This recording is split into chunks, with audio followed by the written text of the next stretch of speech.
Hello जी, पारुल गुलियास मोम vlog में एक बार फिर आप सभी का स्वागत है। और आप सब कैसे हैं कमेंट करके ज़रूर बताना। और मेरी स्टोरीज़ आपको पसंद आए तो लाइक करना, शेयर करना और सब्सक्राइब ज़रूर कर लेना।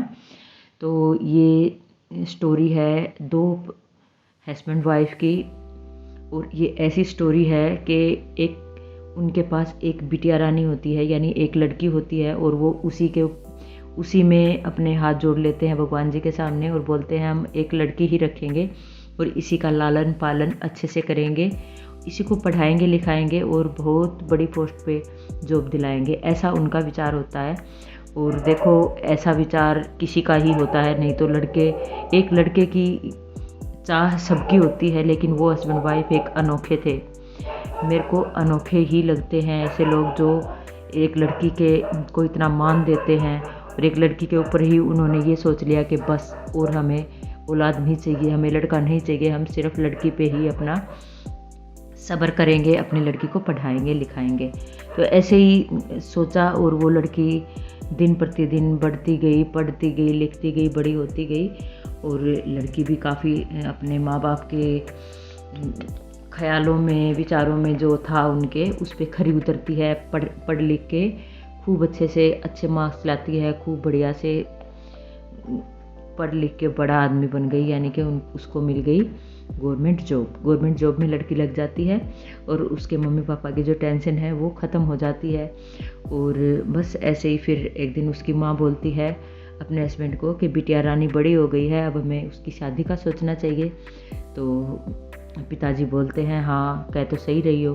तो उन्होंने ऐसे ही फिर रिश्ते के लिए हामी भर दी। तो लड़की को कोई भी देखने आता तो वो मना कर देता। वो मना क्यों करता? एक थोड़ी सी उस लड़की में कमी थी कि उसका रंग थोड़ा सा सांवला था। लड़की थोड़ी सी पक्के कलर की थी, यानी रंग उसका थोड़ा सांवला था। तो लड़के वाले आते और देख के चले जाते।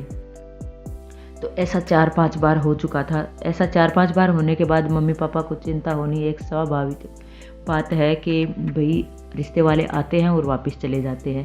तो उनको चिंता हो गई। एक दिन वो ऐसे ही बैठे थे और बैठ के चिंता जाहिर करने लगी उसकी माँ।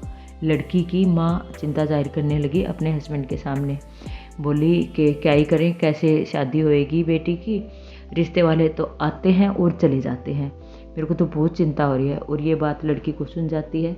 तो लड़की फिर अपनी माँ को अकेले में बिठा के और बताती है माँ, ऐसे ऐसे ना इंटरनेट पे कुछ एक साइट होती है, वहाँ पे मैं अपनी प्रोफाइल डाल दूँगी, अपना फ़ोटो डाल दूँगी, तो मेरा रिश्ता अपने आप से आ जाएगा।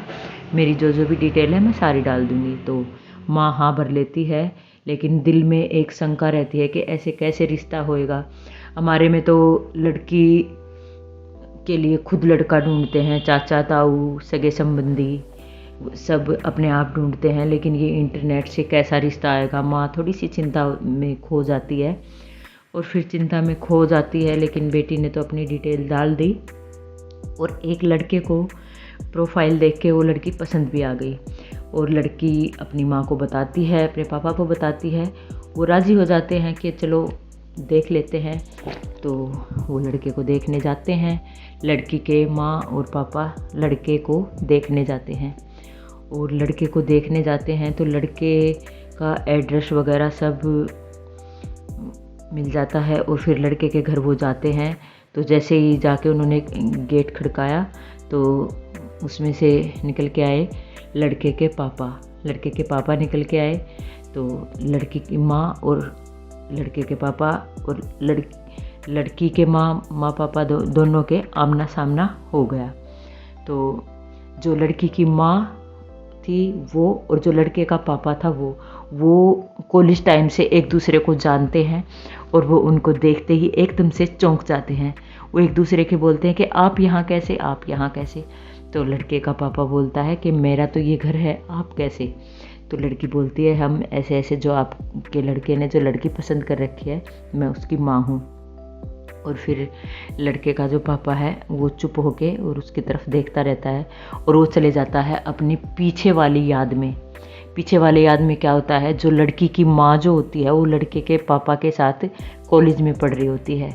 और उस टाइम पे उन दोनों में प्यार भी हुआ होता है और शादी के वादे भी हुए होते हैं। लेकिन उनकी क्या मजबूरी हुई थी कि वो मिले नहीं आपस में।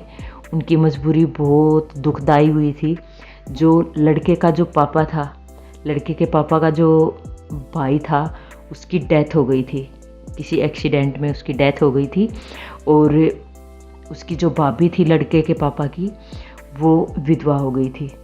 तो वो लड़के के पापा की जो भाभी थी वो विधवा हो गई। विधवा होने के बाद उसको ले जाने लगे उसके मायके वाले। तो जो लड़के के पापा जो होते हैं वो वहाँ खड़े होते हैं और वो जाने के लिए मना करती है।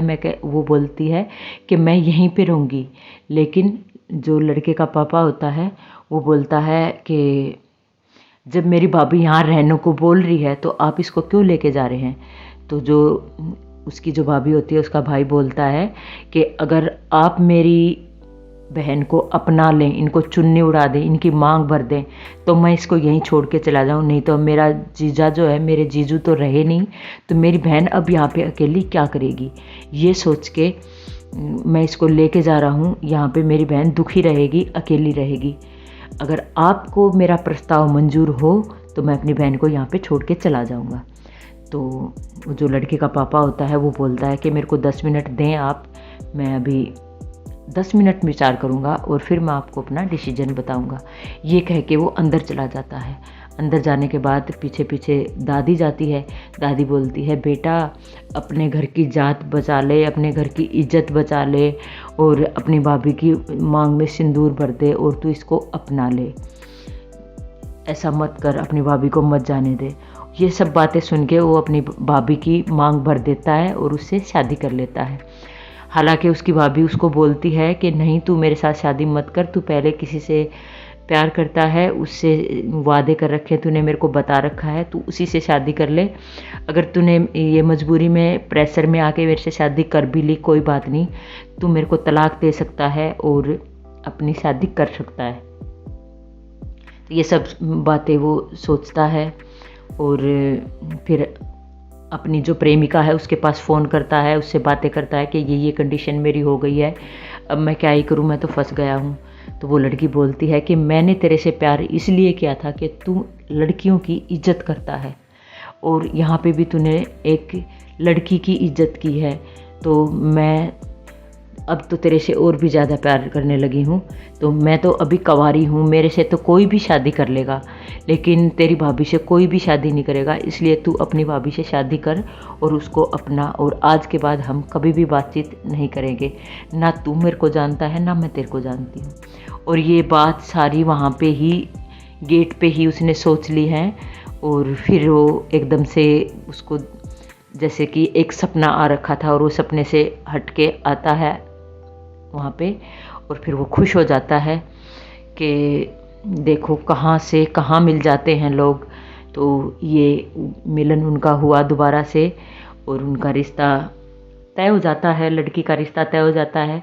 लड़की की माँ एकदम खुश हो जाती है कि तेरे घर आके, यानी कि आपके घर आके मेरी बेटी बिल्कुल खुश रहेगी और अब मैं बिल्कुल संतुष्ट हूँ, बहुत खुश हूँ कि तेरे लड़के से मेरे लड़के की शादी हो रही है।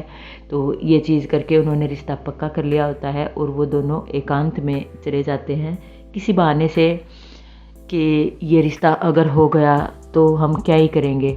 वो लड़की बोलती है कि मैं तेरे से अभी भी प्यार करती हूँ, मैंने बहुत ज़्यादा प्यार तेरे से किया था और मैं अभी भी करती हूँ वही प्यार, तो कहीं ये रिश्ता हो जाए और कुछ गलत तो नहीं हो जाएगा। तो लड़का बोलता है कि नहीं, कुछ भी गलत नहीं होएगा और ये कुदरत की माया है कि हमारा आमना सामना दोबारा हुआ। तो ये है एक अनोखी लव स्टोरी, कैसे कितने दिन पहले बिछड़े हुए यार दोबारा आमना सामना उनका हो गया। और नारी की इज्जत करना, नारी को सम्मान देना, ये एक बहुत बड़ी बात है। एक लड़की को पैदा करना और सिर्फ लड़की के ऊपर ही अपना जीवन व्यतीत कर देना, बहुत बड़ा दिल होना चाहिए इस चीज़ के लिए। और लड़कियों का मान करना, ये स्टोरी बिल्कुल लड़कियों पे है, नारी जाति पे है। अगर आपको ये स्टोरी कहीं से भी थोड़ी सी भी पसंद आए तो लाइक करना, शेयर करना और सब्सक्राइब ज़रूर करना चैनल को। Okay, bye.